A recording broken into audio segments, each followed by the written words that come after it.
Hey guys, 24/7 here, and I'm here to finally talk about WrestleMania 18. So I have a couple of housekeeping things to clear up right now.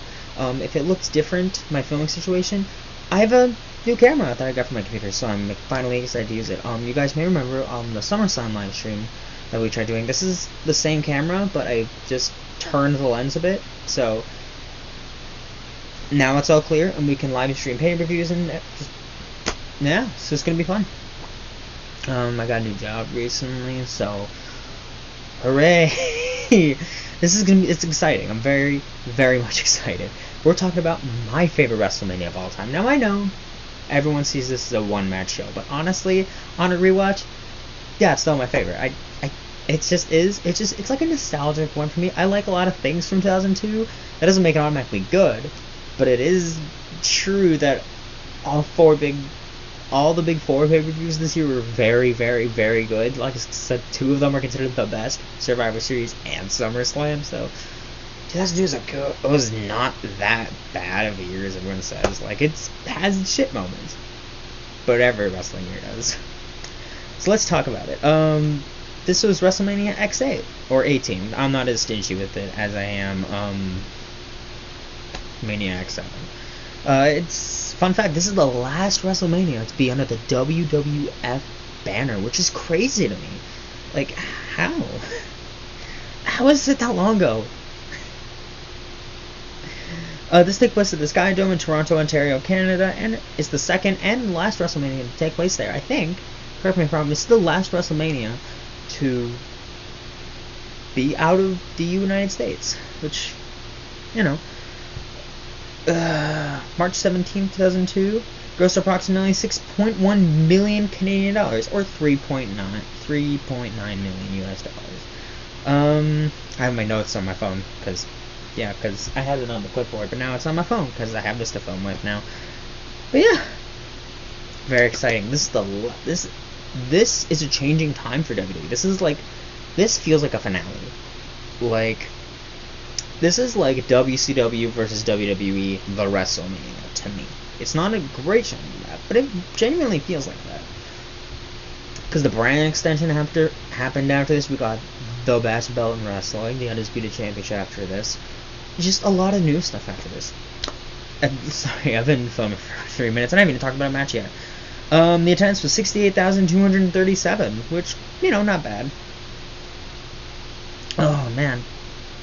Let's start with the first match. Rob Van Dam takes on the Intercontinental Champion, William Regal. This is William Regal's second and surprisingly last WrestleMania match.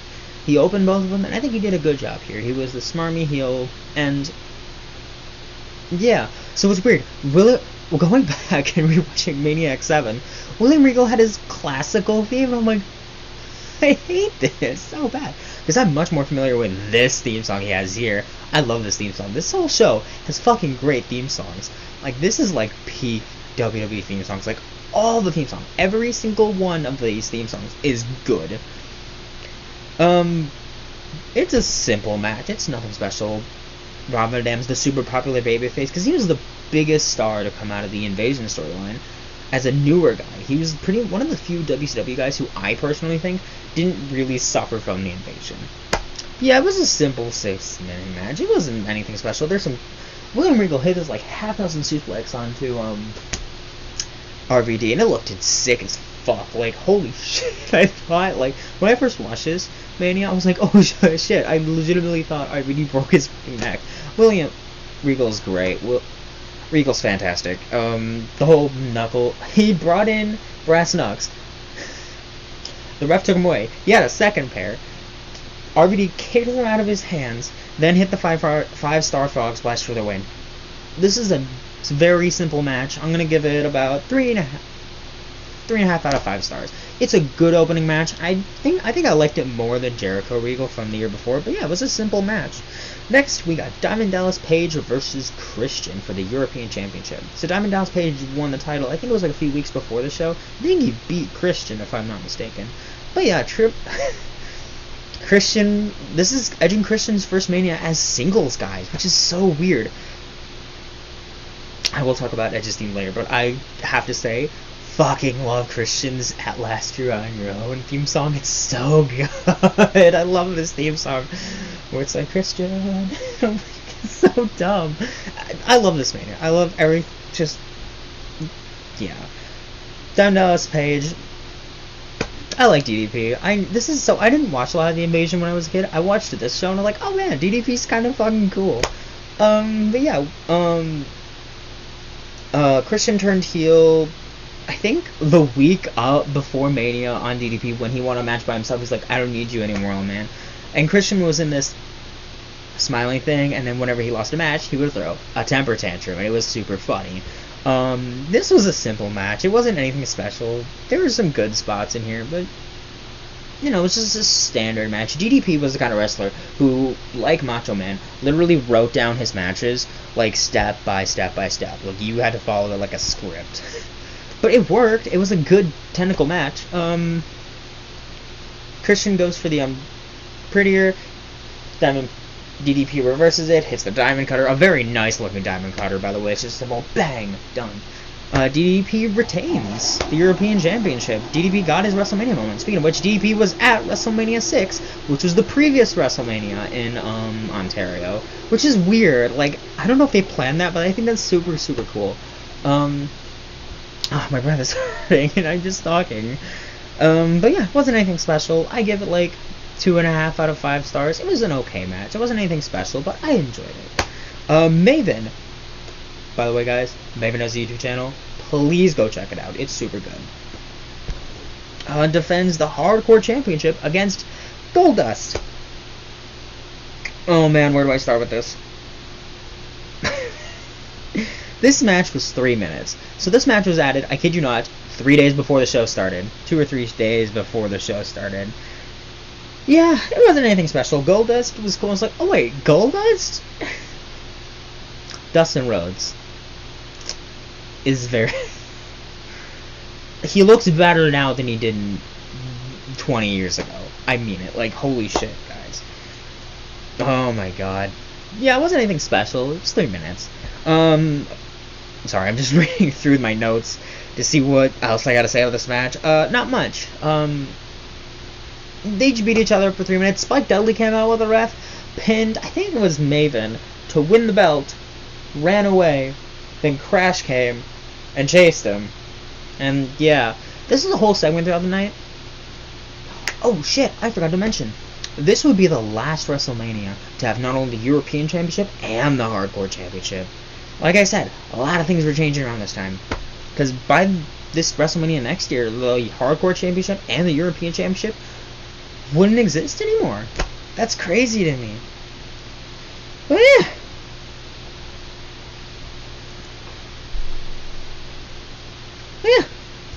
Then we got a concert from Drowning Pool, because Drowning Pool and Saliva are on this show, which, that's fucking cool, I guess. I'm not a huge fan of either band. I didn't know this until reading this, but apparently the lead singer of Drowning Pool, the guy who was singing at this concert, died a few months after this show. I'm like, oh no. If you guys don't know Drowning Pool, they do the song, Let the Bodies Hit the Floor. That song, that's them. But they sang the song Tearaway, which is also pretty cool. Nothing special. Then, we go to the back area. Crash is trying to beat up Spike to win the Hardcore Championship. And then, Al Snow comes in with a golf cart, drives through a bunch of... just a huge fucking stack of boxes. It's kind of funny. It's so dumb, but funny. Yeah. But then, all of a sudden, the Hurricane comes in. On a, I don't know, he just swings in, and he just wins the belt and runs away. I love the Hurricane. The Hurricane's so fucking funny. If I ever review Royal Rumble 2002, I'm going to laugh, because the double chokeslam spot's so fucking funny. Oh my god, this whole hardcore title thing is going to happen throughout the night, so I'm just going to keep an eye out for it. Next, we got Kurt Angle, my hero, taking on Kane. Kane and Kurt Angle in a match. This feels like a match of two upper mid-card guys who had nothing else to do this show. They're like, fuck it, put them together and see what happens. And this match was good. Kurt Angle made a fucking... Oh, he made such a mean promo before the match. He says, if I won my Olympic gold medals the same way Canada's figure skaters won their Olympic gold medals, I want to... I had to block what I was saying because I didn't want to get demonetized. But you can read my lips. So funny. It's so bad. So mean. But I will... So happy W took this Olympic gold medalist and turned him to a snobby, arrogant eel. So funny. Kane came out. This is my favorite version of Kane, by the way. Like, to anyone who doesn't know, like, his outfit here is super cool.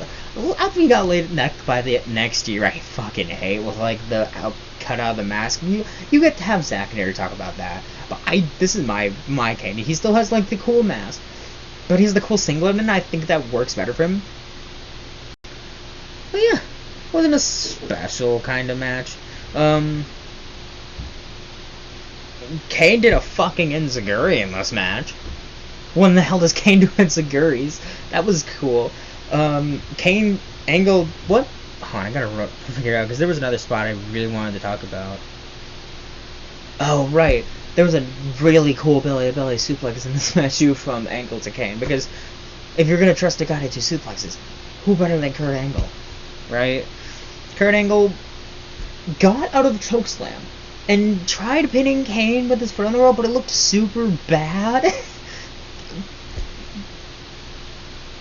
Kurt Angle wins in a match that was okay. It wasn't anything special. God, there's already 10 minutes in the show. Oh my god. But yeah, it wasn't anything special. I'm sorry if I seem like I'm gushing. This is my favorite WrestleMania, so I'm gonna gush. And Zack and Eric's gonna do the same thing when Mania 31 happens. So get used to it. These reviews are gonna get long. But yeah, I liked this. I like this a lot. This is a really, really good showing. It wasn't a good match. It wasn't. I give it like 2.5 stars. Like, yeah. But next we get to one of my favorite matches of the night. You know what? Yeah. Undertaker versus Ric Flair in a no disqualification match. Can I just say, I'm not a Limp Bizkit fan, but Roland fits so fucking well for The Undertaker. He's such an asshole here. He just beats the shit out of Ric Flair for 20 minutes. Damn near. Holy fuck. I gotta find it. Yeah, it was damn near over 20 minutes. Also, thing I love about the show, no match went over 20 minutes. No, not even the Triple H main event went over 20 minutes. It's great. It's fantastic. The bass in the show is fucking great. But yeah, this was a bloody fucking mess. Undertaker had a cut like right in his face, and it was super cool and badass. Oh my god. There was not a lot of offense from Ric Flair, but that's not kind of why you watch Ric Flair. You watch Ric Flair to get either his ass kicked or put on a entertaining match, and this was that. This was both. Ric Flair sold like a motherfucker here. He was bleeding like a stuffed pig, because it wouldn't be a Ric Flair match if he didn't bleed like a stuffed pig. Sorry, my sister texted me. Yeah, but this was an okay match. No, I'm 9 in line. This is a great match.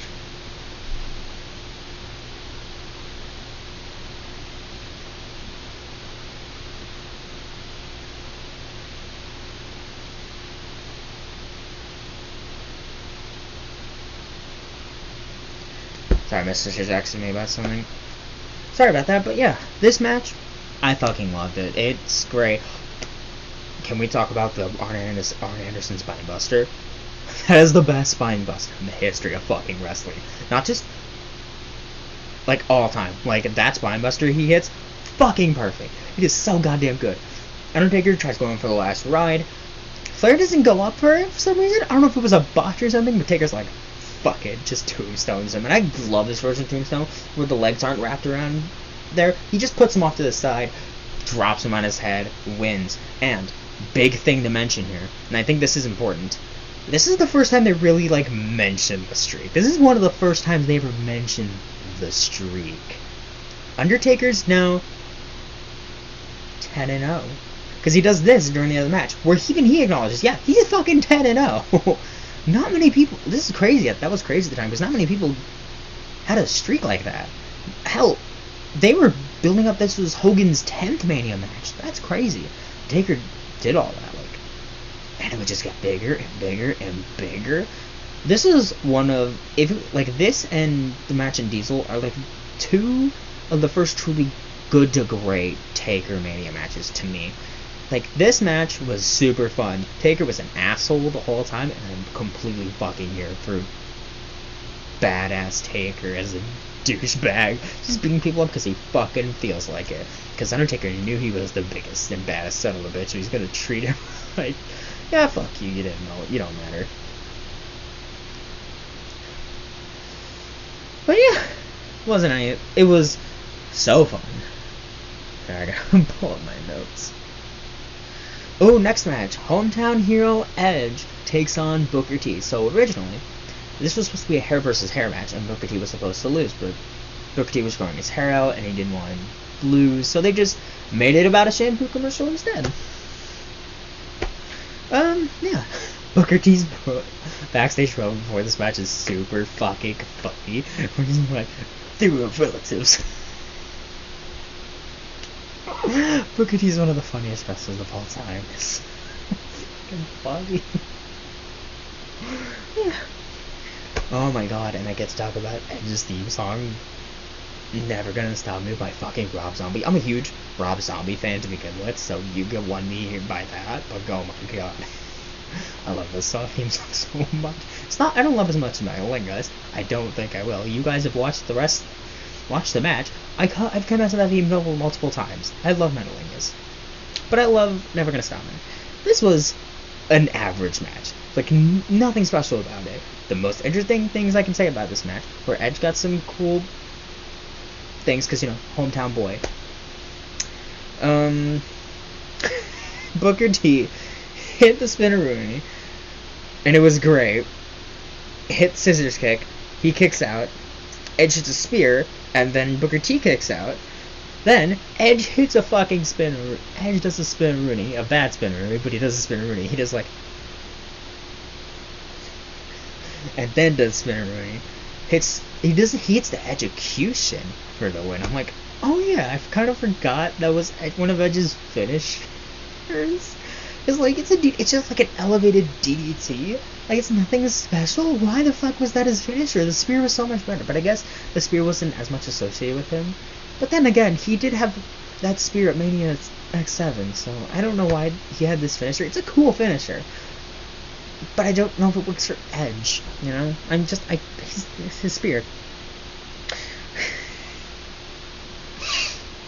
Then we have another hurricane spot in the back, where he's getting interviewed, and it's so dumb. And then he's getting interviewed by the coach, and then Mighty Molly comes out, who is Molly Holly, comes out, hits him with a fucking frying pan in the back of the head, wins the title, runs away. Like, this is the highlight of the night for me. It's so funny. I love the hardcore title. Next to one of a match that a lot of people say was undeserved. I'm like, it's fine. Hear me out. Razor Ramon versus Stone Cold Steve Austin, or Scott Hall versus Stone Cold. Stone Cold wasn't main eventing in the year before, and he was supposed to, and everyone wanted it, to face Hogan, but I'm guessing, this is just guessing, Hogan didn't want to lose to Austin, Austin didn't want to lose to Hogan. That's my opinion, that's my guess. If you guys have any idea what actually happened, why it didn't happen, let me know in the comments, that'd be great. But yeah, this match, yeah, it wasn't anything special. It was good. Austin's always explosive, but compared to the year before, he slowed down. He definitely slowed down a little bit.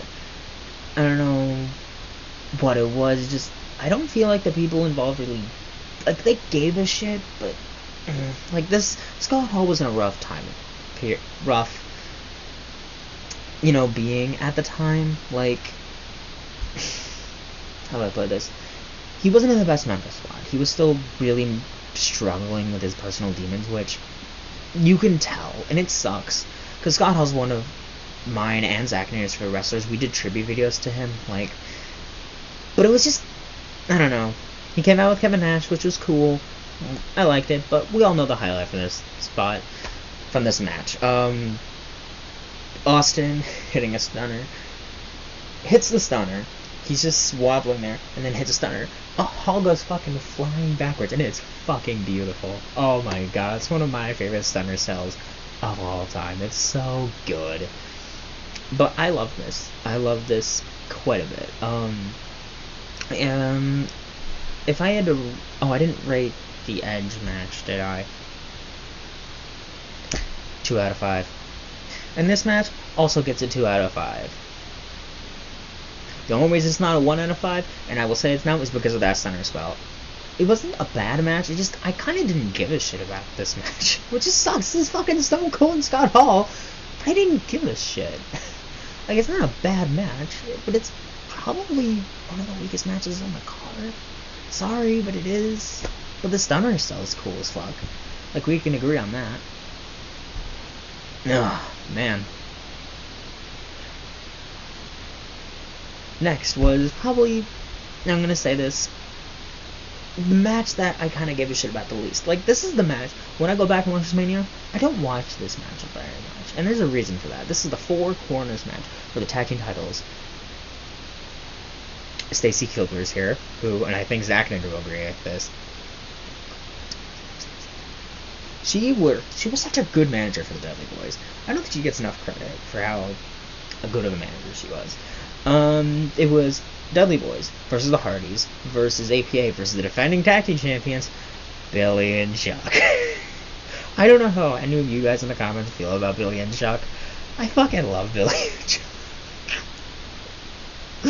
Oh my god, the theme song is so good. You look so good. Oh my god, Billy and Chuck are one of my favorite short tag teams of all time. Like, Billy Gunn deserves more credit. He's Trios champ right now, guys. Oh my god, Billy Gunn's fucking great. And Chuck Palumbo did a really good job too. But here's the problem with this match. This is the one match on this card where I felt like it went too long. If they cut some of this match out and give it to like the women's match or something, I would have been okay with that. But this match was just long. It wasn't anything special. It was just a nice 4 quarters elimination tag team title match. All the work was good, but it was just a little too long for my liking. And that's just a me thing. I have a short attention span, so if it doesn't hook me immediately, I'm not gonna love it. But this wasn't a bad match by any means. I liked this match, but it felt just a little bit too long for me. Devon went through a table, which, cool. I forgot about that spot, because it's been a while since I've watched this whole show through. But yeah, that was cool. Billy and Chuck ended up retaining the titles by beating the Hardys. Because I noticed they didn't do a lot during this match. Sorry, Discord's blowing up. But they still came out on top and won, which I kind of get. But yeah, I like Billy and Chuck. I think they got this win, and it worked for them. Also, all 4 guys have great theme songs again, must say. Great. But yeah, this was just not a bad match. I'd give it 1.5 stars. It wasn't bad, it was just... But Delaney, how is this your favorite WrestleMania if there's stuff you don't really care about? We're getting to it. But we have to talk about Mighty Molly running away. So she's running in the back, and then there's these like half door thing where it's like half the door can open and the other half can open. So she's running, and then the top half of the door comes slamming into her face. Who is it? Other than Christian, who hits her in the face, pins her, and runs away with the title. I love Christian. He's such a good heel. He's still going right now. He's fucking TNT champion, and he's doing a fantastic job, might I say, of that. Ooh, also, something I forgot to mention for Christian's match against Diamond Dallas Page. He changed his, location from Toronto, Ontario, to Tampa, Florida, just for this match. No other reason than to piss the fans off. That's good shit. Now let's talk about the Icon versus Icon match. Hollywood Hulk Hogan versus The Rock. This is the main event of the show. This is what everyone talks about as one of the greatest WrestleMania matches of all time. Icon versus Icon. Should it have been Austin versus Hogan? Maybe. I think, though, hear me out, The Rock was a better choice, and I will explain myself. The Rock could still go. Austin had struggling. You could see the match with Scott Hall.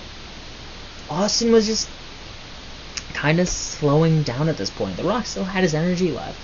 I don't think putting him with Hogan would have been that... I don't know. It would have been weird. I think it would have been a good match, but I don't think it would have been as good, in my opinion. But this match lives up to the hype. With sound on. And I'm going to stress that. If you're going to be watching this show, make sure your volume, you can hear the fans. Because when people say this match would suck on mute, they're not wrong. Because like Hogan's other matches, when a crowd enjoys a match so much, and WWE tells you, you're going to enjoy this match, and we do, it's better. You excited for this match? Yes. You're going to love this match? Yes. When wrestling is fun and exciting, wrestling is fun and exciting. The Rock and Hogan kind of switched. Hogan acted like the babyface. Rock acted like the heel. They weren't gonna do that. But when they saw the crowd reaction to Hogan, Hogan coming out, the crowd fucking loved it. And the crowd also fucking loved Rock. These are just the two biggest stars going head to head in a very simple match. It's not even that good of a match, but the crowd makes this match. And that's what's special about it. The crowd makes this match work. That's what I like about this match. Because the crowd are fucking excited for it. Because that's a positive and a negative. Well, we'll talk about the negative in a bit. But yeah, this match is fucking great. It's just a bunch of pushes, shoves, clotheslines, shoves, bear hug. It wasn't special. There was a belt. Used his weighted belt, whacked Rock with it, then Rock whacked him with it. But yeah, the ending is, oh my god, the spot where Hogan kicks out at 2 and then hulks up, the crowd fucking loses it. They just go nuts. They explode holy fucking shit. I was sitting right here watching this match last night again, because I watched this 3 times. And the crowd I was just what is happening? The crowd fucking lost their shit for this match. The Rock had to hit 2 rock bottoms and the People's Elbow to put Hogan away. 5 stars. It's a fucking fantastic match. This match is so fucking good. Yeah, that was a good match. I don't want to say it's a one-match show, because I don't think it is. But yeah.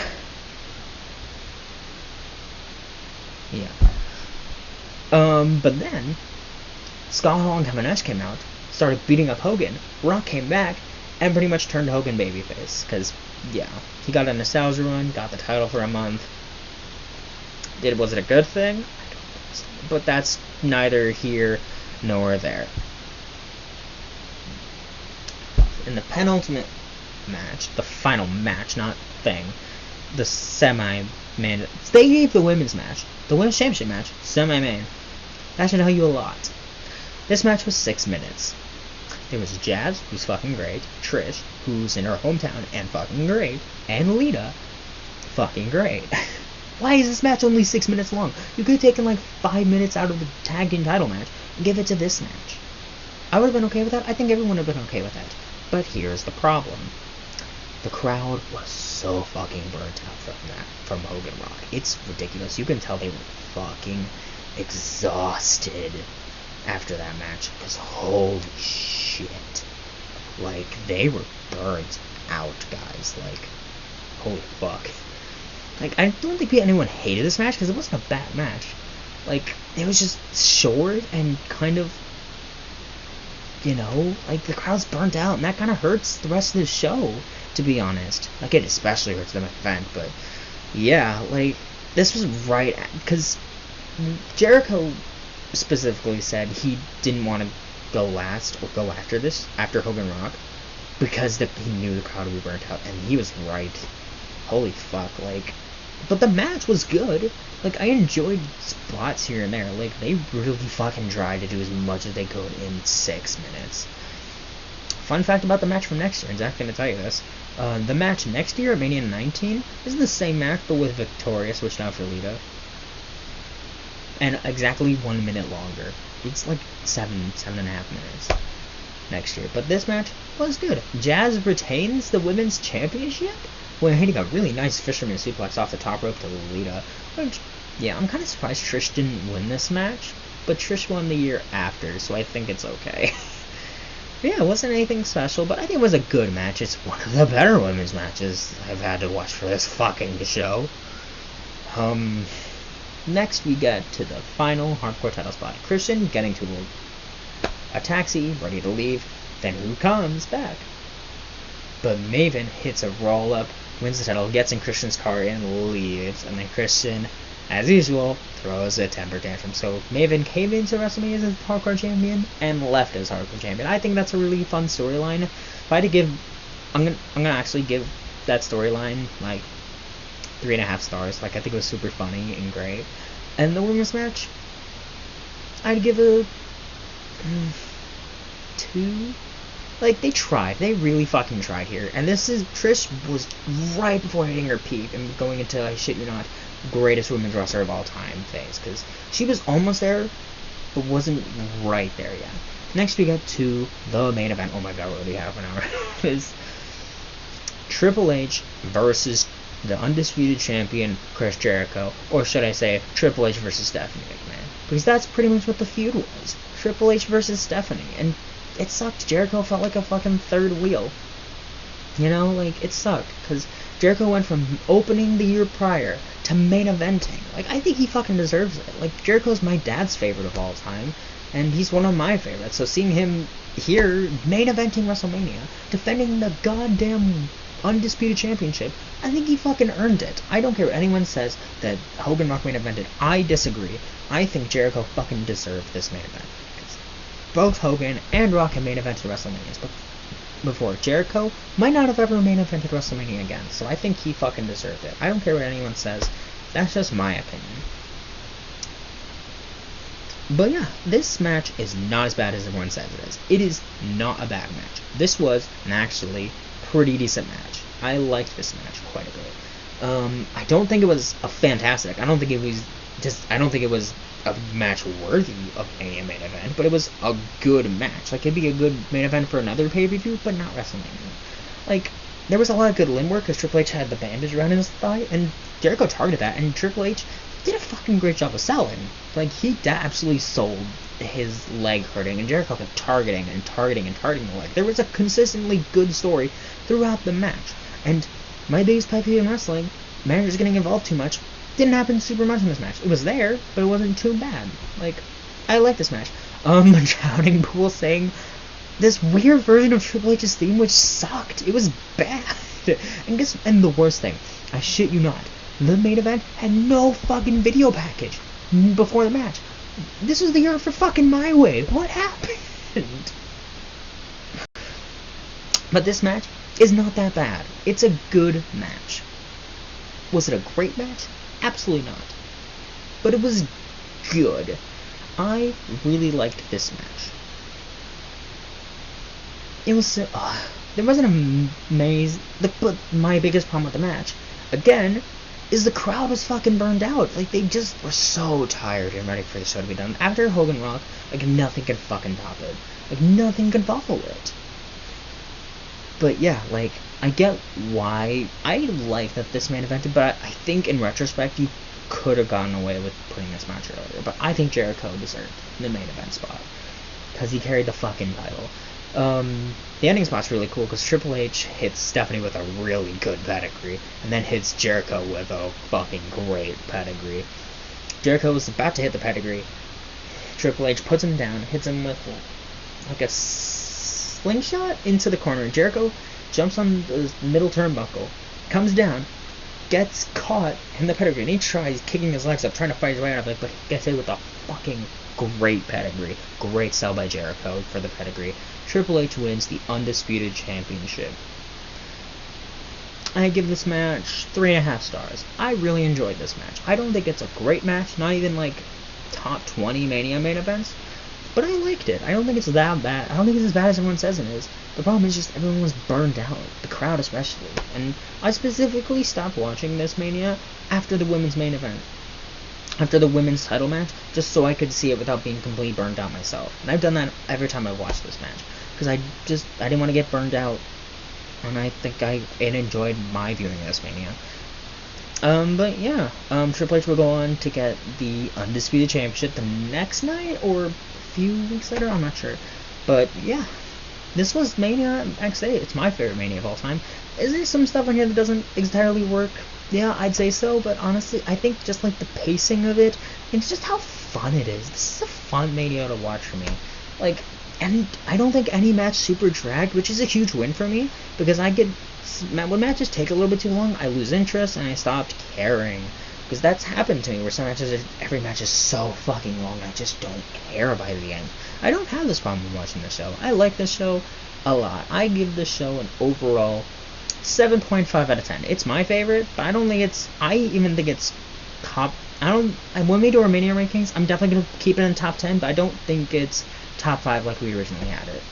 But yeah, that's WrestleMania X8. I love this show. I definitely go recommend watching it.